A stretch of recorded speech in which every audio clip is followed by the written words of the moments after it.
Hello everyone. Today we will talk about the external features of the midbrain and sections at the level of superior and inferior colliculi of the midbrain. So first of all, midbrain, that is derived from the mesencephalon, and it is the upper and shortest part of the brain stem which connect the forebrain with the hindbrain. And the cavity of the midbrain is the cerebral aqueduct that connect the cavity of the third ventricle with the fourth ventricle. So midbrain, that is related on each side with the, you can see here, this is the level where we have optic chiasma, then there will be optic tract. So midbrain is on the each side, it is related to the optic tract. Then we have a parahippocampal gyrus. You know already where the parahippocampal gyrus is. Then at this area we have a posterior cerebral artery and also we have a basal vein. Anteriorly, this is the anterior part of the midbrain. This is the anterior relation of the midbrain. These are the midbrain, and these two are the mammillary bodies, and here we will have, these are the mammillary bodies, and here we will have a tuber cinerem. So anteriorly midbrain is related to the mammillary bodies and the tuber cinerem. Focus. So now we will talk about the external features of the midbrain. So here you can see this is a part of the midbrain. It presents the two crura cerebri. These are the two crura cerebri which emerges from the cerebral cortex and converges downward to enter the pons, and they form the posterolateral boundary. These are the posterolateral boundary of the interpeduncular fossa. You already know what is the interpeduncular fossa. Okay, so posterolateral boundary of the interpeduncular fossa will be formed by the crus cerebri part of the midbrain. Now superficial surface of the midbrain, superficial surface of the crura cerebri, they have a corrugated vertical ridges, and underlying that there lies a longitudinal fibers. Now crus cerebri, it is crossed transversely from above downwards by the optic tract. Then we have a posterior cerebral artery. Along with we have a superior cerebellar artery also, and tinea pontis, which is a white ridge along the pons. And from the medial end of the crus cerebri there emerges the oculomotor nerve. Right now we cannot see the oculomotor nerve, but from the medial side of the crus cerebri there emerges the oculomotor nerve, and trochlear nerve, which is the only cranial nerve that emerges from the dorsal aspect of the midbrain. It curls around the lateral part of the crus cerebri and comes on the ventral aspect of the midbrain, just lateral to the oculomotor nerve. Now we will talk about the dorsal aspect of the midbrain. See, these are the ventral aspect of the midbrain, ventral aspect of midbrain, pons and the medulla oblongata. This is the dorsal aspect of the brainstem. This is the dorsal aspect of the midbrain, which consists of four elevations. These are the four elevations, two superior and two inferior. These are the colliculi.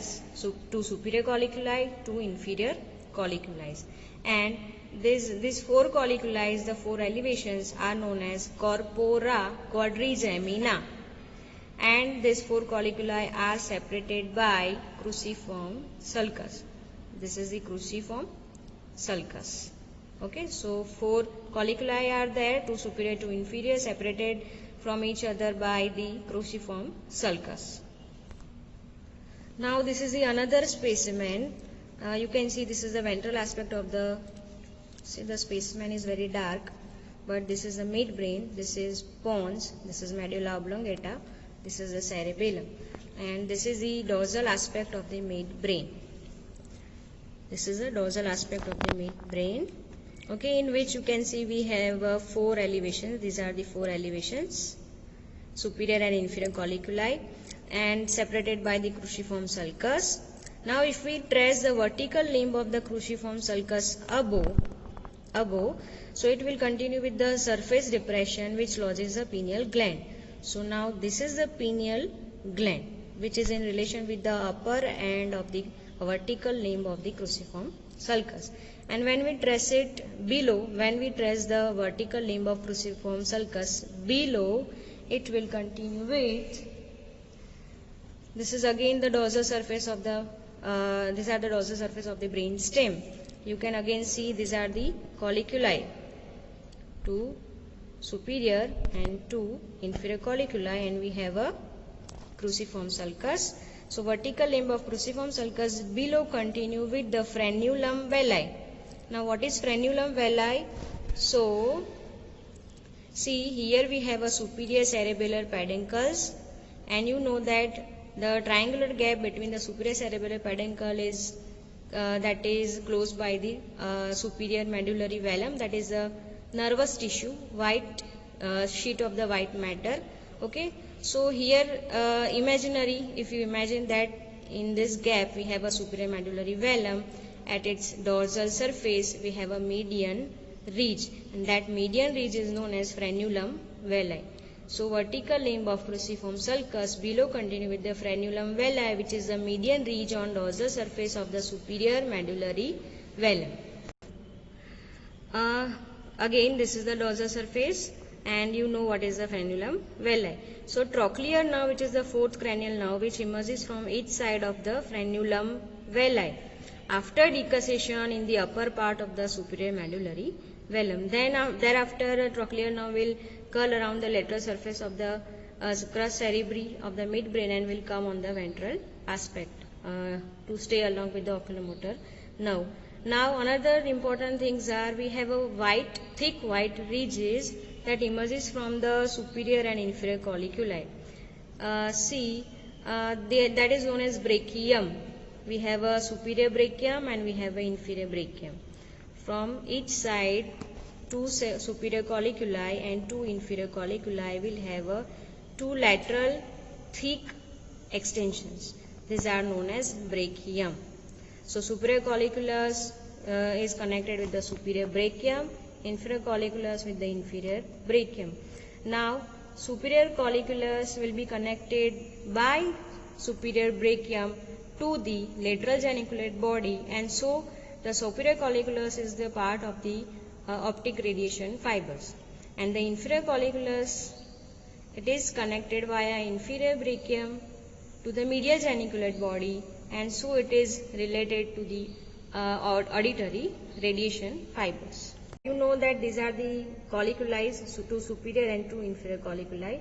So we have a transverse section of the midbrain at the two levels. One is at the level of superior colliculus and one is at the level of the inferior colliculus. We will see one by one. This is the section of the midbrain. See, you can see here these are the colliculi. So better seen are the inferior colliculus and the half seen are the superior colliculus. So we can say that this is the section of the midbrain at the level of superior colliculus. So in the transverse section of the midbrain, you can see a tiny canal, that is the cerebral aqueduct. And if we pass an imaginary plane through the cerebral aqueduct, it divides the section of the midbrain into anterior large part and posterior small part. Posterior small part is known as tectum. So the colliculi are the part of the tectum, and the anterior large part is known as, which is again divided by the vertical plane into equal right and the left half, and this is known as cerebral peduncles. Now cerebral peduncles are again divided into three parts from dorsal to ventral aspect. Tegmentum, the black color lining is the substantia nigra, and the most anterior part is the crus cerebri. Again, the anterior large part is divided by the vertical plane into right and the left half, and each part is divided from dorsal to ventral aspect. We have a tegmentum, then the black color lining you can see is the substantia nigra, and anterior to this is the crus cerebri. Now crus cerebri is also known as basis pedunculi. Now crus cerebri, that is also known as basis pedunculi. It is divided into three parts: medial 1/6, middle 2/3, lateral 1/6. Medial 1/6 part contains frontopontine fibers, middle 2/3 part contains corticospinal corticonuclear fibers, and the lateral 1/6 part contains rest of the fibers from the parietal lobe, temporal lobe, and the occipital lobe. So those are the parieto-pontine, occipitopontine fibers. And this is the the pigmented line, the crescentric shaped pigmented line you can see in the section that is known as substantia nigra. This is the substantia nigra with concavity towards the tegmentum. And there are so many spikes towards the crus cerebri. We cannot see properly in the section, but this is a crescentric shaped large pigmented area that is known as substantia nigra, in which the neuronal cells contains. So in the substantia nigra, neuronal cells that contains the melanin and the iron, which gives rise to the dark pigmented area of the substantia nigra, and that will be carried out to the basal ganglia, the part that is known as corpus striatum, where there is a need for the synthesis of the dopamine. So melanin pigment is important for the synthesis of the dopamine. So from ventral to dorsal we have learned about the crus cerebri, then substantia nigra. Now dorsal to, or we can say ventrodorsal to the substantia nigra, you will find out the large cigar shaped mass of the grey matter. These are known as red nucleus. Red nucleus, the name is given because in the fresh specimen it is seen red or pink in the color. So these two are the cigar shaped red nuclei that is only seen at the level of superior colliculus. This is a superior colliculus, and the section at the level of superior colliculus will only reveal the appearance of the red nucleus. This is another specimen that is a transverse section of the midbrain. Again, you can see here the dorsal aspect of the midbrain consists of only the inferior colliculus. So this is a section at the level of inferior colliculus, right? But some part of the part of the midbrain at the level of superior colliculus we can see. So we can see the red nucleus in this area also. Now we will refer the book picture. So this is the transverse section of the midbrain at the level of superior colliculus, in which again this is the cavity that is the cerebral aqueduct of the midbrain, around which we have a grey matter, and within the central grey matter of the midbrain you will find out the nucleus of the oculomotor nerve ventromedially, and on the lateral edges of the grey matter mesencephalic nucleus of the trigeminal nerve. Now in the posterior smaller part of the midbrain, that is known as tectum, that consists of a large grey matter mass, those are nothing but the nucleus of the superior colliculus. Now if we talk about the ventral large part of the transverse section of the midbrain, it is again divided into the crus cerebri, substantia nigra, and the tegmentum. So again this is the crus cerebri having the medial 1/6 part, middle 2/3 part, and the lateral 1/6 part contains the fibers. This is the dark pigmented crescentric area, that is the substantia nigra. Okay, and in the tegmentum part of the midbrain you will see the cigar shaped mass of grey matter that is known as red nucleus. You will see that on the dorsolateral aspect of the red nucleus we cannot see this the fibers of the white matter in the section of the midbrain, but this is a theory point of view that it contains three lemniscus, okay, from medial to lateral side, that is the medial lemniscus, then trigeminal lemniscus, and the spinal lemniscus. Make sure that this lateral lemniscus is not seen at the level of at the level of the superior colliculus. This is the book picture at the level of the inferior colliculus. We can see again this is a cerebral aqueduct around which we have a central grey matter, in which ventromedially we have a nucleus of the trochlear nerve, and again at the lateral edges we will find out the mesencephalic nucleus of the trigeminal nerve. In the tectum part we will find out the mass of grey matter, that is the nucleus of the inferior colliculus. And you can see that in the nucleus of the inferior colliculus you can see the termination of the lateral lemniscus. You can see the termination of the lateral lemniscus that is only seen at the level of inferior colliculus. Then we have a spinal lemniscus, trigeminal lemniscus and medial lemniscus. These are the crus cerebri, again 1/6, 2/3, 1/6 part. This is the substantia nigra. This is the tegmentum part of the midbrain, in which we cannot see the red nucleus at the level of inferior colliculus. So that was all about the external features of the midbrain and sections of the midbrain.